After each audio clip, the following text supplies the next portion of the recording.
कपिल की बहू बहुत सुंदर थी। कपिल जब अपनी बहू रुचि को काम करते देखता तो उसका मन खुश हो जाता था और रुचि की अदा को देखकर कपिल को उसको हासिल करने का मन करने लगता था। लेकिन वह करता क्या, वह अपनी तरफ से कुछ कह भी नहीं पाता था, क्योंकि रुचि उसके बेटे की पत्नी थी और कपिल अपनी बहू के साथ ऐसी बातें सोचता था। मगर एक दिन कपिल को उसकी बहू की असलियत का पता चल गया। हुआ यूँ था, एक दिन कपिल नहाकर बाथरूम से निकला तो रुचि बहुत गौर से उसे देख रही थी, लेकिन कपिल ने उतना ध्यान नहीं दिया। फिर रुचि थोड़ी देर बाद कपिल के कमरे में चाय लेकर गई।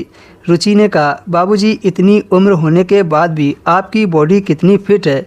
कपिल ने कहा, अब पहले जैसे नहीं रही, पहले मेरी बॉडी इससे भी तगड़ी थी, अब बुढ़ापे में कहाँ बॉडी बनेगी। रुचि ने मस्का लगाते हुए कहा, क्या बात कर रहे हैं बाबूजी, अभी तो आपके अंदर बहुत दम है। इतना कहते कहते वह कपिल के सटकर बैठ गई। कपिल ने भी रुचि से कुछ नहीं कहा। वह जो कह रही थी कपिल चुपचाप सुन रहा था। कभी कभी वह कपिल को टच भी कर लेती थी।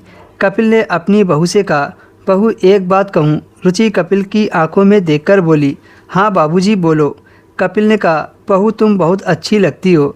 रुचि ने शर्माते हुए कहा, अच्छा, और मुस्कुराकर कमरे से बाहर निकल गई। अपनी बहू को ऐसा मुस्कुराते देखकर कपिल ने सोचा कि रुचि उसे पसंद करने लगी है, क्योंकि कपिल ने बहू की आंखों में देख लिया है। शाम को जब सभी लोग बैठकर खाना खा रहे थे तब कपिल ने नोटिस किया कि रुचि उसे बड़े गौर से देख रही है और कुछ बार बार इशारे में कह रही थी। जब कपिल का बेटा खाना खाकर वहां से चला गया तब कपिल ने रुचि से पूछा, बहू तुम इशारे में क्या कह रही थी, मुझे कुछ समझ में नहीं आया। रुचि ने कहा, बाबूजी आप एकदम हीरो लग रहे हैं। कपिल ने कहा, क्या बात कर रही हो बहू। तभी अचानक से कपिल का बेटा वापस आ गया और दोनों शांत हो गए। जब कपिल ने खाना खा लिया तो उसने सोचा किसी बहाने से बहू को कमरे में बुलाता हूँ।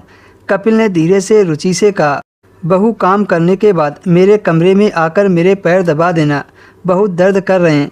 उसका पति भी बोला, हाँ रुचि, पापा के पैर दबा देना।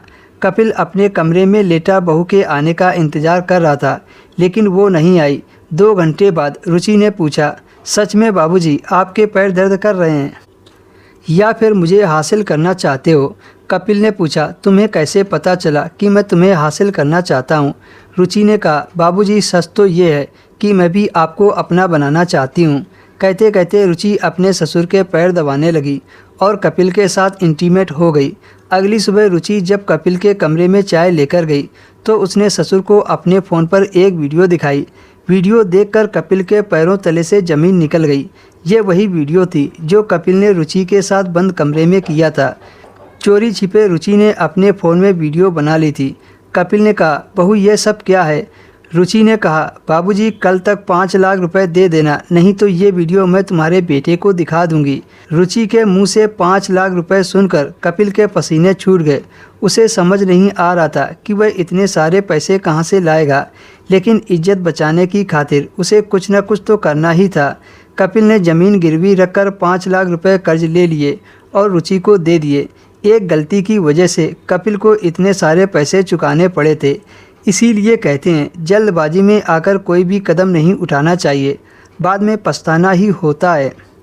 दोस्तों, कहानी अगर आपको अच्छी लगी हो तो वीडियो को लाइक करें, शेयर करें और चैनल को भी सब्सक्राइब करें।